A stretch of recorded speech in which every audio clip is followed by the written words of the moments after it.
Bismillahirrahmanirrahim. Assalamualaikum warahmatullahi wabarakatuh. Asyhadu an la ilaha illallah, asyhadu anna Muhammadar Rasulullah. Allahumma sholli ala sayyidina Muhammad wa ala ali sayyidina Muhammad. Kama sholaita ala sayyidina Ibrahim wa ala ali sayyidina Ibrahim bil alamina innaka Hamidum Majid. Sebelumnya kita panjatkan dahulu doa kepada Gusti Allah Agung untuk saudara-saudara kita yang telah memberikan sholawatnya kepada channel dakwah ini, sehingga channel ini dapat eksis hadir dalam ruang-ruang diskusi kalian semuanya dimanapun kalian berada. Tentu dengan sebuah harapan ya,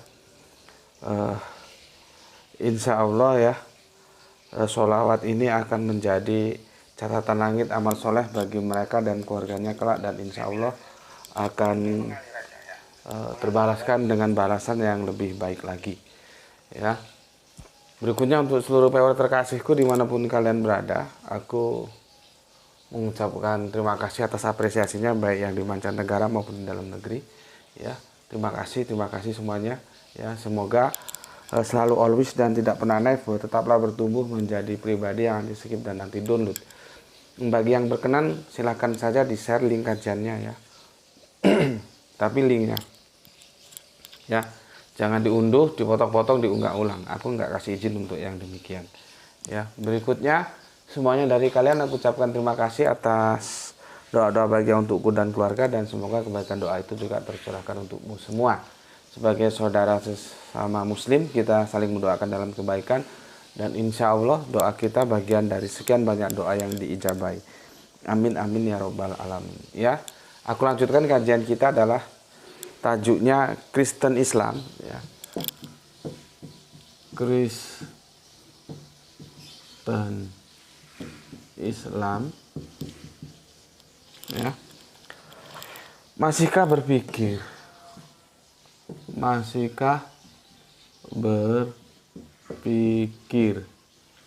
ya, Kanjeng Nabi bila ya, Kanjeng Nabi sorry ini nggak ada begininya di judulnya, nanti nggak kompak.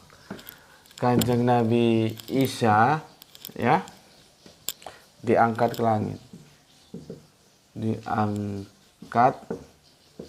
ke langit, nih, ini seri yang ke 13 ya. Kemarin sudah kita bahas bagaimana saling kacau balaunya pernyataan-pernyataan sesama penulis Injil dalam tulisannya masing-masing, baik Matius, Markus, Lukas, dan Yohanes ya. Kemarin itu tentang yang 40 hari yang menyatakan itu hanya kisah para rasul yang ditulis oleh Lukas ya. Jadi sangat-sangat menjadi sebuah pertanyaan besar, benarkah 40 hari itu, sementara di Injil-Injil yang lain tidak disebutkan. Oke, kali ini kita akan melihat tentang penampakan ya, bagaimana penampakan itu terjadi. Tapi sebelumnya aku akan sampaikan kajian ini sesingkat mungkin, sesederhana mungkin, sesimpel mungkin ya, supaya tidak terlalu berat, karena kajian yang tadi pagi sudah 6 jam itu hanya mampu meraih 158 viewer. 200 saja nggak tercukupi, karena memang kajian tadi tentang mencari arti kitab itu benar-benar berat, karena dia masuk ke dalam teknisnya. Kalau kalian yang nggak punya dasar pengetahuan tentang bagaimana Arabian itu harus dipahami, ya muntah, karena itu memang benar-benar berat ya. Maka untuk kajian ini yang kali ini aku bikin seringan mungkin dan sesingkat mungkin ya, supaya bagaimana yang kajian tadi pagi itu bisa lagi berkembang, tidak ada di 158 viewer, meskipun aku tahu kajian itu memang lumayan berat ya. Oke, karena dia masuk ke dalam teknis bagaimana kita menentukan sebuah isim itu mufrad atau jamak ya. Oke, sebelum aku lanjutkan, aku baca dulu komen yang masuk dari kalian ya. Semuanya aku baca ya komennya yang masuk. Pertama dari Brebes ini ya. Dari Brebes, dari Kang Mas Nurkolis ya. Alhamdulillah Brebes hadir ngaji, salam sehat selalu dan salam Islam nasional guru. Oke, mantap, thank you. Alhamdulillah ternyata Kang Usman Kam ya masih hadir lagi ya. Ya ternyata kabarnya juga kabar baik ya. Mungkin kesibukan jadi nggak bisa komen ya. Begini komentarnya. Assalamualaikum Gus. Waalaikumsalam. Alhamdulillah Dubai dapat hadir di channel dakwah yang agung ini. Aku sehat. Oke, alhamdulillah kalau sehat ya. Dan tetap bekerja secara kontinu serta berharap sama. Semoga guru kami bersama keluarganya juga selalu sehat walafiat. Amin, amin ya robbal alamin. Ya. Oke, terima kasih ikut gembira ternyata Kang Usman kan dalam keadaan sehat yang sedang dirantau orang, tepatnya di Dubai ya. Oke. Kemudian Bapak kita Pak Abdul Muluk, Assalamualaikum, Waalaikumsalam. Deli Serdang izin nyimak Gus seri ke-12 ini ya Gus. Salam Isra, mantap, mantap. Kemudian soleha kita Giswati, Alhamdulillah Palu hadir Tuan Guru, Masya Allah. Semoga dengan kajian virtual Isra semakin banyak tercerahkan. Amin, amin ya robbal alamin. Kemudian Us bin As, Assalamualaikum Gus, Waalaikumsalam. Tetap nyimak setelah 6 jam tayang. Salam Isra juga untuk semua saudaraku yang ada di sana. Matur thank you, terima kasih untuk saudaraku Us bin As. Oke, kemudian Kang Kanang Coy, Tulung Selapan Kayu Agung selalu nyimak. Ini maksudnya Kayu Agung Palembang atau gimana Mas? Mungkin bisa dikonfirmasi ya.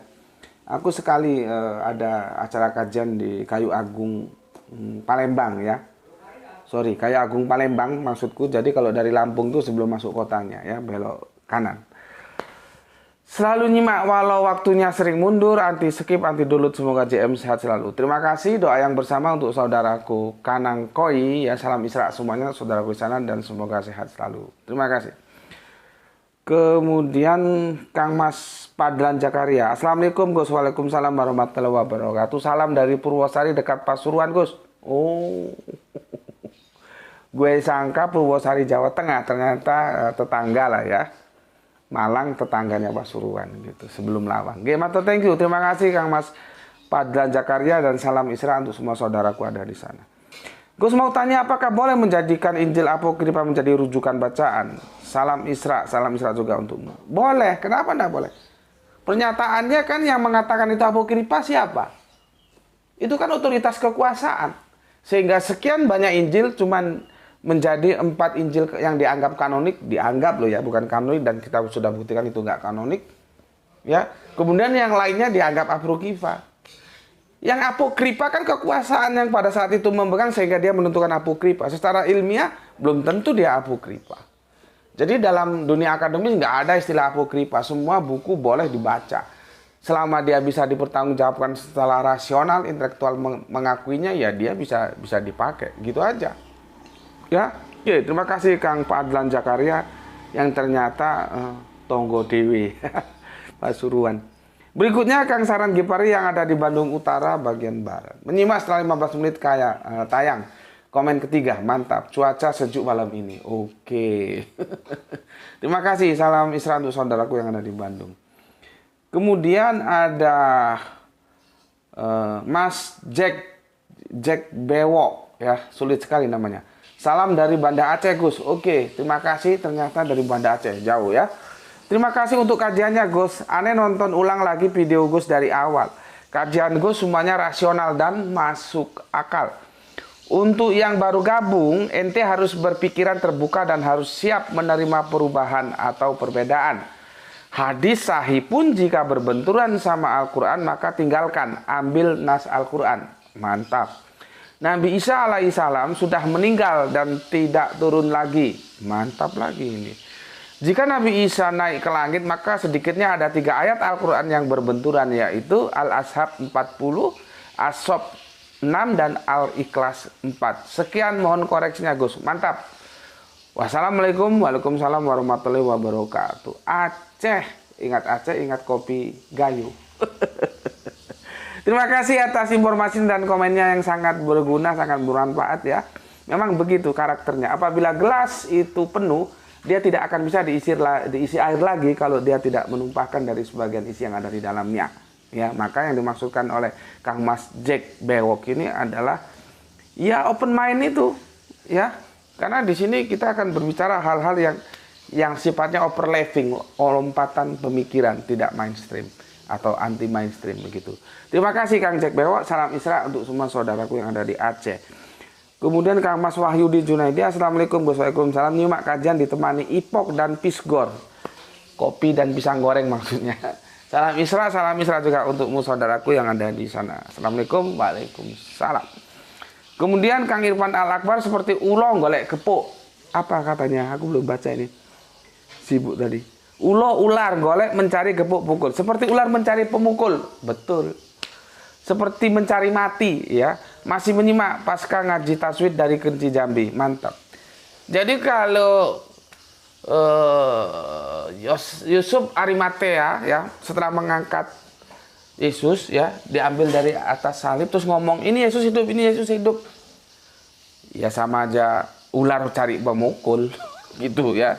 Oke, terima kasih untuk Kang Irfan Al Akbar. Kita lanjut Kang Hermas Edison, terima kasih untuk 3 jempolnya. Kemudian Kang Mas Demarkono yang punya Jogja, Assalamualaikum warahmatullahi wabarakatuh. Waalaikumsalam. Nyimak Gus, mantap, monggo. Kang Anto Wijaya di Cirebon, Assalamualaikum, waalaikumsalam warahmatullahi wabarakatuh. Kita lanjut Kang Rio Aka, Jakarta Selatan. Oke, mantap. Hadir Gus. Oke, ada apa dengan Lukas? Ini mantap ini si Rio ini ya. Seandainya tajuknya kita bikin ada apa dengan Lukas, itu menarik. Tapi bagi kita yang nggak usah begitulah ya, yang mau ngaji monggo ya. Judulnya tetap aja begini. Tapi perlu aku ketahui ya, dan aku sampaikan ke kalian. Sebetulnya kalau dikasih judul ada apa dengan Lukas, itu menarik. Karena dari sekian pernyataan Isa diangkat ke langit itu hanya Lukas yang nulis. Ya, lainnya tidak. Oke, terima kasih Kang Rio Aka. Kemudian soleha kita Rini, Demak hadir Gus, mantap. Nyimak sebelum nonton ketoprak dulu ya. Bedahe ngerum Saridin ya, ini tajuknya mungkin ya. Oke, terima kasih untuk soleha kita Rini yang ada di Demak. Salam Isra untukmu dan untuk semua saudaraku di sana. Kemudian nggak tahu ini cewek atau cowok ini, nendes liramu ya. Roh Kudus yang jarang eksis juga 2 kali naik turun surga. Mungkin dia beli tiketnya itu apa namanya, shuttle ya. Pulang pergi itu namanya shuttle tiketnya ya. Katanya para penulis dibimbing dan diilhami Roh Kudus, tapi kenyataannya Roh Kudus juga tidak kompak. Memang ada beberapa Roh Kudus. I don't know kenapa tidak kompak ya. Lukas 24, 48 sampai 49. Kamu adalah saksi dari semuanya ini dan aku akan mengirim kepadamu apa yang dijanjikan Bapakku, tetapi kamu harus tinggal di dalam kota ini sampai kamu diperlengkapi dengan kekuasaan dari tempat yang tinggi. Kemudian kita komparasi dengan Yohanes 20, 22 sampai 23. Dan sesudah berkata demikian, ia menghembusi mereka dan berkata, terimalah Roh Kudus. Jikalau kamu mengampuni dosa orang, dosanya diampuni, dan jika kamu menyatakan dosa orang tetap ada, dosanya tetap ada. Wow, kuasa banget, mantap. Kesimpulannya, perintah Yesus pada tulisan Lukas dan Yohanes bertentangan. Lukas mencatat bahwa Yesus berjanji akan mengirim Roh Kudus, namun Yohanes bersaksi bahwa Yesus sudah menghembuskan Roh Kudus. Mengapa begitu? Silakan Anda pikir sendiri. Kemudian Kang Mas Cipto Purbaling, telat nyimak habis ipok di pinggiran Sungai Kandilo. Salam Isra dari Grogot. Mantap, dia lagi ngopi di pinggiran Sungai Kandilo. Jadi telat nyimak. Oke, mantap untuk Kang Mas Cipto Purbaling. Salam Isra untuk semua saudaraku di sana. Siapa lagi nih ya? Aduh.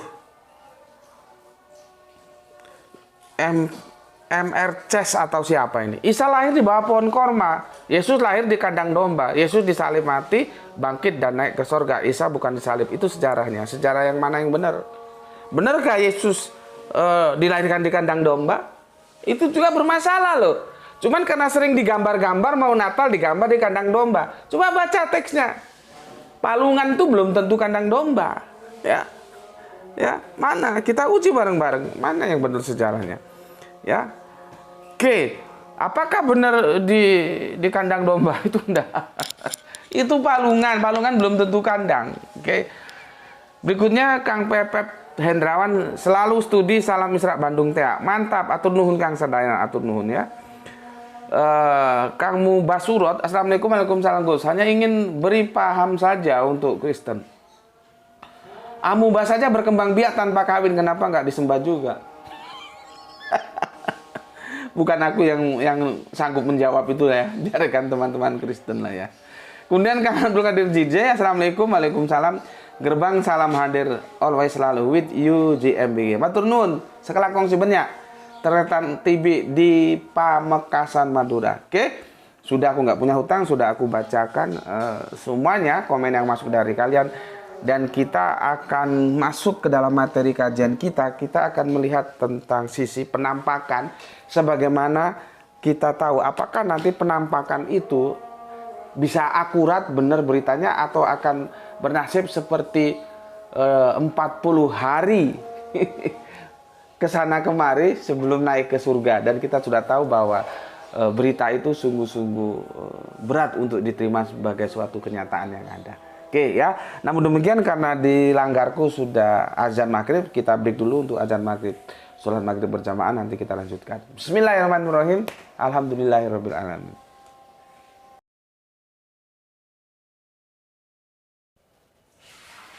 Bismillahirrahmanirrahim. Alhamdulillah, setelah usai sholat maghrib berjamaah ya, kita sempat jeda beberapa saat ya, kemudian kita lanjutkan lagi.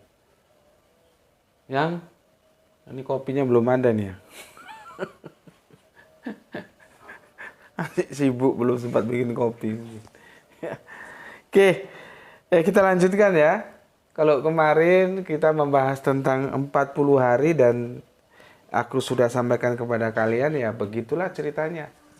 Sekarang tinggal bagaimana kalian semuanya untuk mensikapi apakah itu sebuah yang aktuality atau yang memang sengaja ditulis sebagai sebuah pelaporan yang kita nggak tahu dari mana informasi itu diperoleh oleh Lukas, karena dia yang menulis kisah para rasul. Sementara di Injilnya sendiri, di Injil Lukas itu enggak ada ya. Dan kontras kalau kita hadapkan dengan Injil Yohanes, Injil Matius, Injil Markus juga enggak mendukung itu semuanya.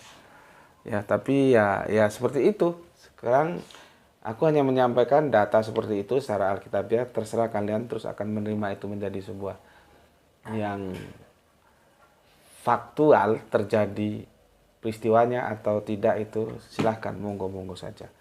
Oke, kalau kemarin yang 40 hari, sekarang kita tentang penampakan ya, penampakan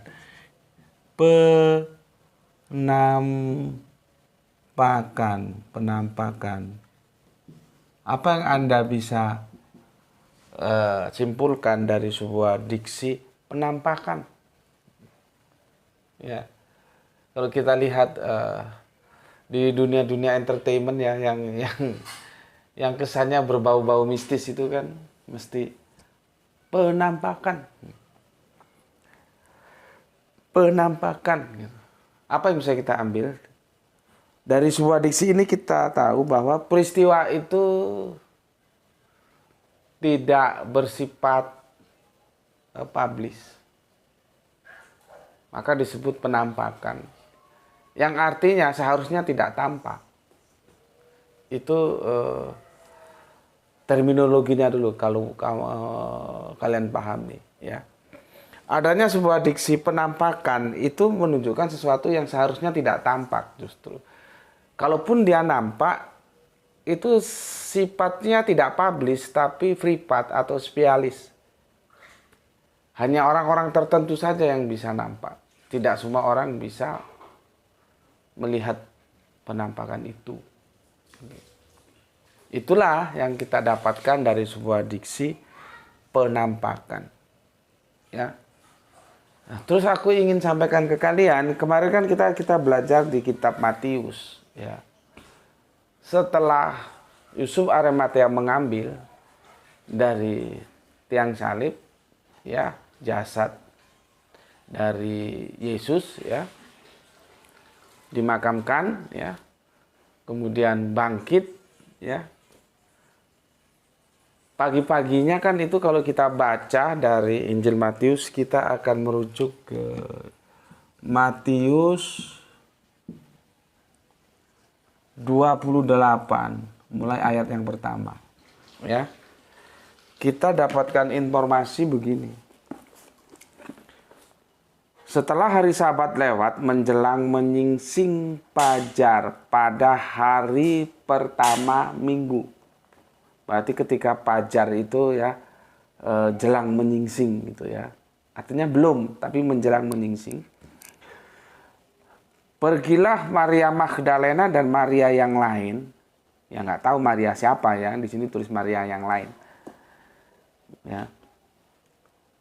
Menengok kubur itu, maksudnya makam Yesus. Ya. Maka terjadilah gempa bumi. Nah ini juga aneh, gempa bumi itu kan apa, gempa bumi lokal ya. Sehingga hanya Matius yang tahu, sehingga Markus, Lukas, dan Yohanes tidak sempat mencatatnya gitu ya. Nggak tahu lah ya kok seperti ini ya. Gempa bumi biasanya kan ya itu menjadi berita publik juga. Tapi sudahlah kita lalui itu ya. Maka terjadilah gempa bumi yang, tapi di sini nggak lokal orang di sini, gempa bumi yang hebat. Lihat itu. Sebab seorang malaikat Tuhan turun dari langit dan datang ke batu itu dan menggulingkannya lalu duduk di atasnya. Batu penutup makam. Jadi lu harus tahu bagaimana arsitektur makam Yahudi ya. Itu ditutup oleh batu gitu, jadi di dalamnya masih ada udara, masih ada ruang kosong. Bukan terus ditimbun tanah tanpa ada ruang, enggak ada begitu ya. Ya. Nanti kalian bisa searching lah makam Yahudi itu seperti apa ya. Jadi penutupnya batu itu digeser gitulah ya sama malaikat yang katanya ini malaikat Tuhan turun dari langit sehingga ada gempa bumi.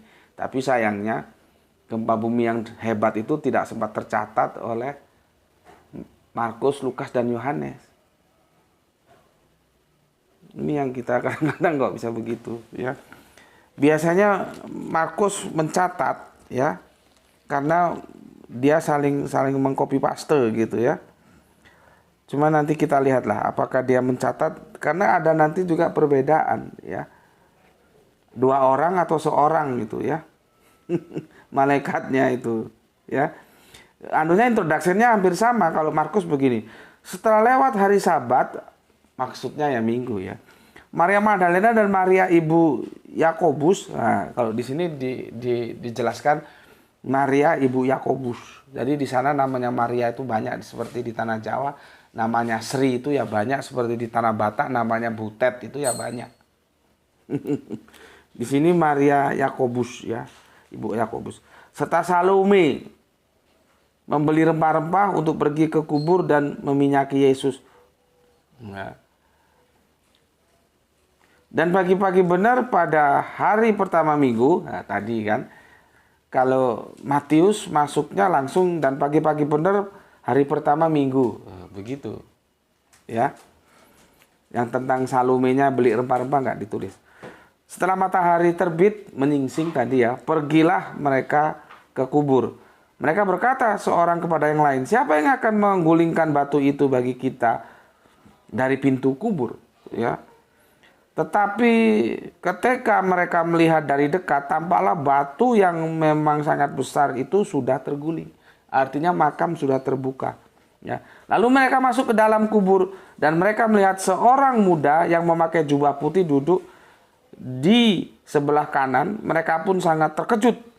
Tetapi seorang muda itu berkata kepada mereka, jangan takut kamu mencari Yesus orang Nazaret. Kira-kira kalau didramatisir seperti itulah ya. Yang disalibkan itu ia telah bangkit dan ia tidak ada di sini. Lihatlah ini tempat mereka membaringkan dia ya. Jadi di sini peristiwa gempa buminya nggak ada, malaikatnya ada ya, seorang muda ya. Di sini seorang malaikat ya. Jadi gempa buminya nggak ada. Itulah yang aku katakan, sebetulnya Markus dengan Matius juga tidak bisa dikatakan sinoptik ya. Nggak ada di sini ya. Oke. Kita dan peristiwanya lain. Kalau di Matius itu diajak masuk. Maria dan kawan-kawan diajak masuk malaikat. Ayo coba kita lihat gitu. Kalau di sini kan enggak, masuk sendiri. dan dilihat makamnya sudah kosong gitu. Ya. Soal masuknya sih sama, tapi masuk sendiri atau diajak masuk itu kan beda. Ya. Oke, itu sekedar untuk mengkoreksi, ada nggak gempa buminya ditulis oleh Markus? Ternyata ya ora ono gitu. Ya. Oke, kita lanjut ke Matius ya. Dan segeralah pergi dan katakanlah kepada murid-murid bahwa dia bangkit dan di antara orang mati, ia mendahului kamu ke Galilea. Di sana kamu akan melihat dia. Ini yang sudah aku sampaikan kemarin. Jadi malaikatnya itu bilang kepada Maryam dan kawan-kawan bahwa dia mendahului kamu ke Galilea. Ya. Jadi sudah ke Galilea. Ya, kalau Lukas kan ke mana kemarin, dekat Betani. Jadi kacau, satu bilang Galilea, satu Betani gitu. Kalau ini ke Galilea, ya. Anehnya nanti di sini, perhatikan, ya. Sesungguhnya aku telah mengatakan kepadamu mereka segera pergi dari kubur itu, ya, dengan takut, dengan sukacita besar dan berlari cepat-cepat, ya nggak berlari lah ya, berjalan cepat maksudnya itu Maria dan kawan-kawan, untuk memberitahukannya kepada murid-murid Yesus. Ketika dalam perjalanan nih ya, tiba-tiba Yesus berjumpa dengan mereka dan berkata, "Salam bagimu." Ini penampakan pertama.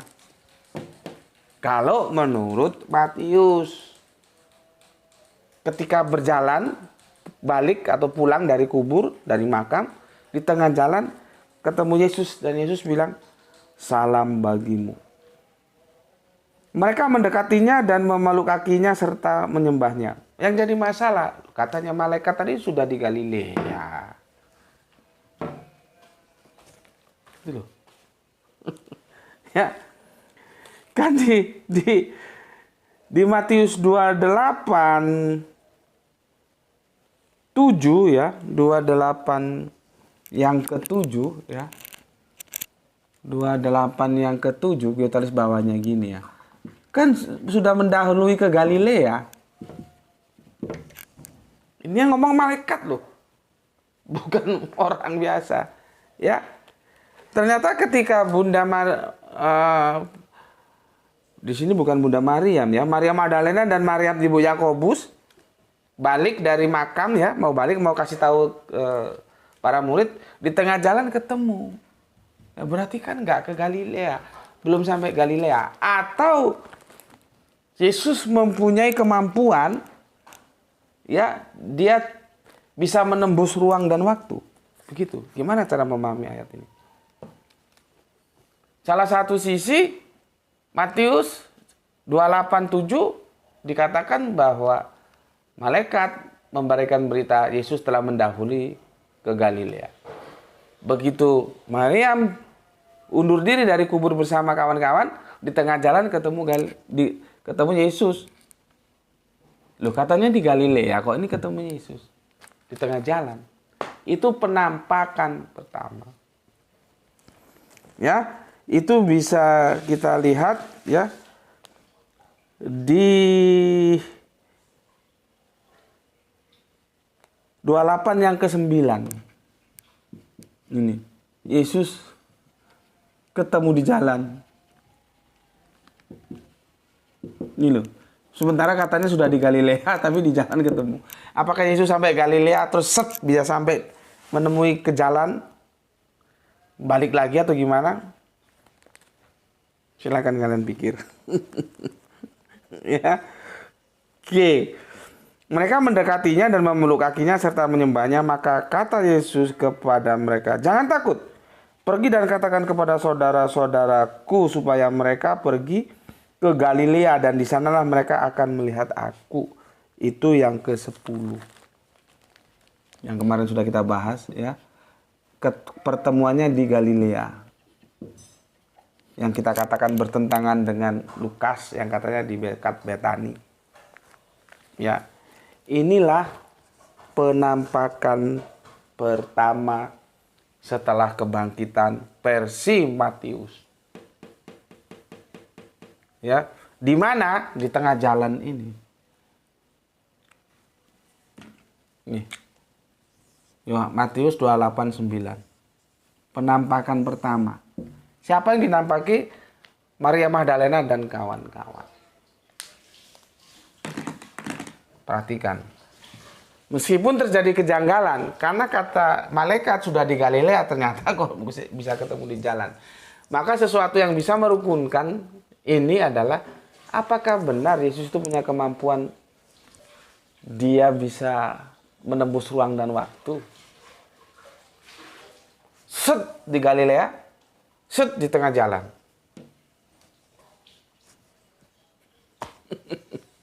Ya, oke. Itu sih, silakan kalian pikir. Kopinya udah jadi tapi masih panas ini. Kopi tubruk. Oke, ya. Silakan kalian pikir. Kalau kita bertanya, kenapa Yesus itu menampakkan diri? Maka jawabannya seperti ini. Yesus menampakkan diri kepada para perempuan yang kembali dari kuburan. Ini tadi, ya. Kembali dari itu untuk menunjukkan bahwa ia benar-benar telah bangkit di antara orang mati. Untuk menjadikan benar-benar jelas bahwa ia bukan setan atau hantu. Dan memerintahkan kepada mereka untuk memberitahu muridnya bahwa ia telah bangkit. Jadi itu tujuannya untuk menampakkan diri bahwa ia bukan setan atau bukan hantu. Bukan makhluk physically. Tapi makhluk yang metafisik yang bisa masuk dalam ruang dan waktu sekejap. Ya, tapi kalau memang dia bukan yang seperti itu, kenapa bisa di Galilea tiba-tiba di tengah jalan? Pikirkan. Ya. Oke. Berikutnya aku ngajak kamu untuk mengembara ke Yohanes 20:19. Ini sama ini, ya. Yohanes 20:19 dan Yohanes 20:26. Ya. Ini sama nih. Nanti pertanyaan sama. Apakah dia bisa menembus ruang dan waktu seperti setan gitu ya? Kita juga kadang-kadang bicara setan agak ribet. Karena kalau dalam perspektif Islam, setan itu bukan personel, tapi karakter. Ya, tapi sudahlah. Kemarin ada bunda yang mualaf tanya, apa itu setan, apa itu malaikat. Oke. Gini, Yohanes 20:19. Ketika hari sudah malam, pada hari pertama minggu itu berkumpullah murid-murid Yesus di suatu tempat dengan, perhatikan, pintu-pintu yang terkunci. Jadi di sini ini murid-murid itu dalam ruangan yang pintu-pintu yang terkunci.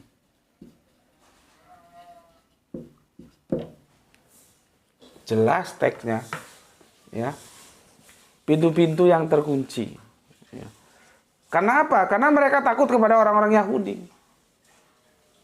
Ya. Pada waktu itu datanglah Yesus dan berdiri di tengah-tengah mereka dan berkata, damai sejahtera bagi kamu. Padahal kamarnya terkunci, masuknya itu bagaimana caranya? Padahal sudah di Galilea, kok tiba-tiba bisa ada di tengah jalan, itu gimana? Padahal kalau ditanya, kenapa Yesus menampakkan diri? Salah satu alasan untuk membuktikan ia bukan setan atau hantu. Jadi bagaimana ini? Rasionalitasnya gimana? Kita lihat ya, Yohanes yang 20:26. Sama ini. Ya. 8 hari kemudian murid-murid Yesus berada kembali dalam rumah itu dan Thomas. Jadi pada waktu pertama Thomas kagak ada ya. Nanti kan Thomas kan nggak percaya itu. Ya. Bersama-sama dengan mereka. Sementara pintu-pintu terkunci, sama pintu-pintu terkunci. Ya. Yesus datang dan ia berdiri di tengah mereka dan berkata, damai sejahtera bagi kamu. Diulangi lagi. Pertanyaan gue sederhana, bagaimana Yesus bisa masuk kalau dia makhluk yang tidak berubah seperti apa adanya? Kalau dia bukan yang dikatakan seperti ini, bukan setan, bukan hantu. Itulah yang pernah kita bahas beberapa waktu lalu. Kebangkitan itu kebangkitan rohani. Jadi apakah peristiwa itu faktual? Pikiran dewi. Kan sudah kita bahas, kita kira 3 atau 4 bulan yang lalu. Berdasar penjelasan Paulus. Kebangkitan itu jangan lu kira bangkit seperti physically. Itu kebangkitan rohani. Dan ditulis, kalau Yesus tidak dibangkitkan maka sia-sialah pemberitaan kami dan sia-sialah imanmu. Karena apa? Paulus ingin membangun soteriologi salib. Yesus harus mati di salib.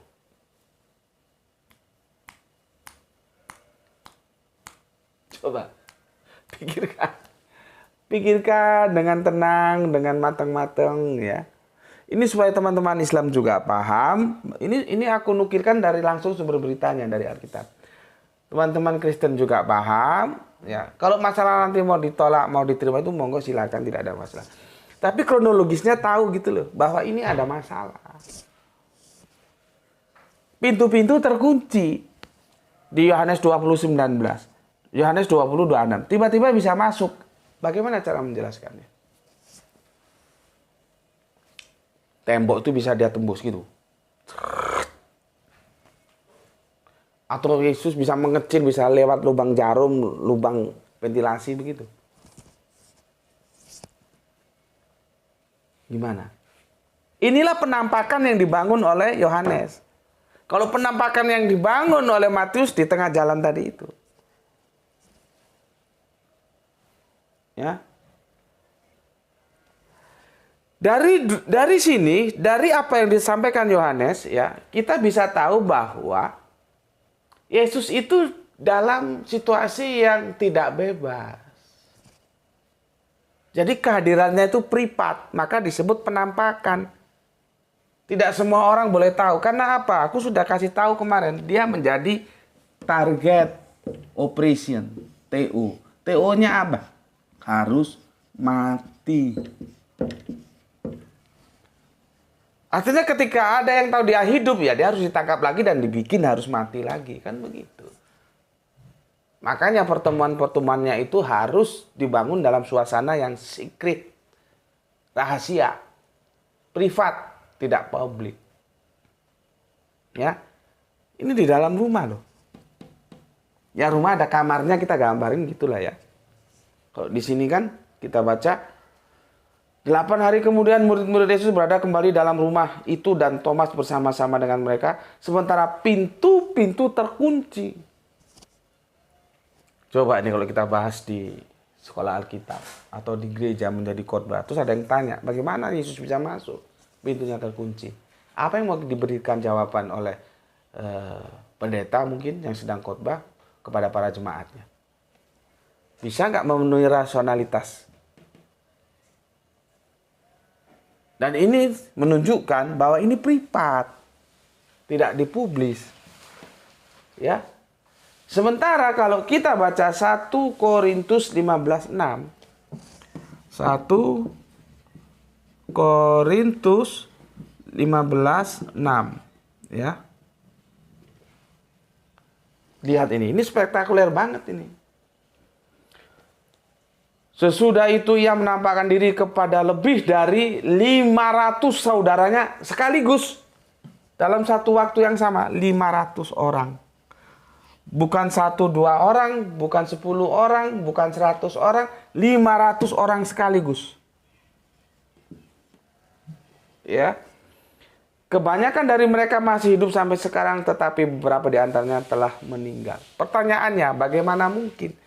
Ini sudah publish ini, sudah ada 500 orang itu sudah komunitas yang banyak. Di 1 Korintus 15 pasal yang ke-6. Padahal kita tahu di Yohanes ini pertemuannya itu privat. Yang di sini privat, yang di sini publis. Kenapa privat? Karena TO ini loh.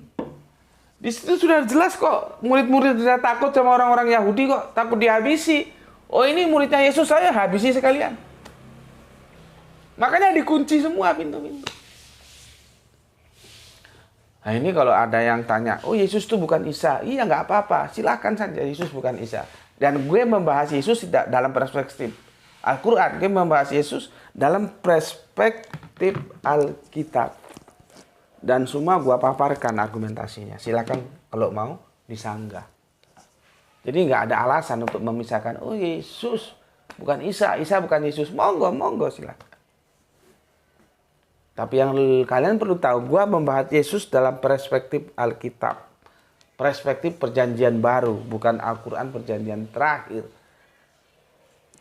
Biasanya kan untuk menghindari ya sebuah diskusi yang itu sulit untuk bisa dijelaskan, maka antara Yesus dan Isa itu dipisahkan.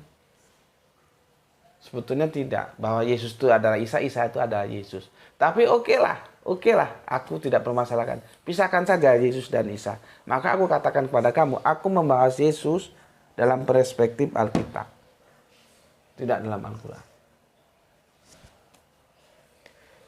Ya, dan kita tahu bagaimana kita bisa menerima sesuatu pertemuan yang itu sifatnya privat tiba-tiba menjadi publis. Apa penjelasannya?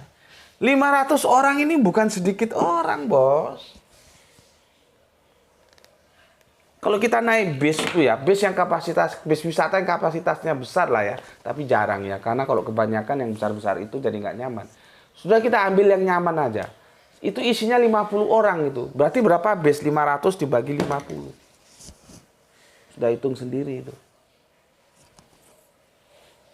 Yang mau aku sampaikan, di sini sudah nggak bisa dibilang privat, ini sudah publish. Padahal Yesus sendiri itu TO. Dari sinilah kamu seperti kemarin 40 hari, ada yang kamu renungkan kembali. Sebetulnya laporan itu aktual atau enggak sih tentang Yesus menampakkan diri itu. Karena penampakannya seperti ini. Yang di Matius begitu, yang di Yohanes begitu, di Korintus begitu. Ya, oke. Sampai di sini silahkan Anda berpikir ya. Apakah peristiwa penampakan itu hanya sekedar sebuah sandiwara penampakan yang kemudian dibikin ceritanya seperti ini oleh para penulis, atau aktualiti? Kalau aktualiti, mengapa saling bertentangan? Ya, yang satu privat, yang satu publis.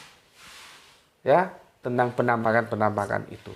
Oke, sampai di sini dulu. Bentar, minum kopinya sudah mulai. Bismillahirrahmanirrahim. Kopi tubruk.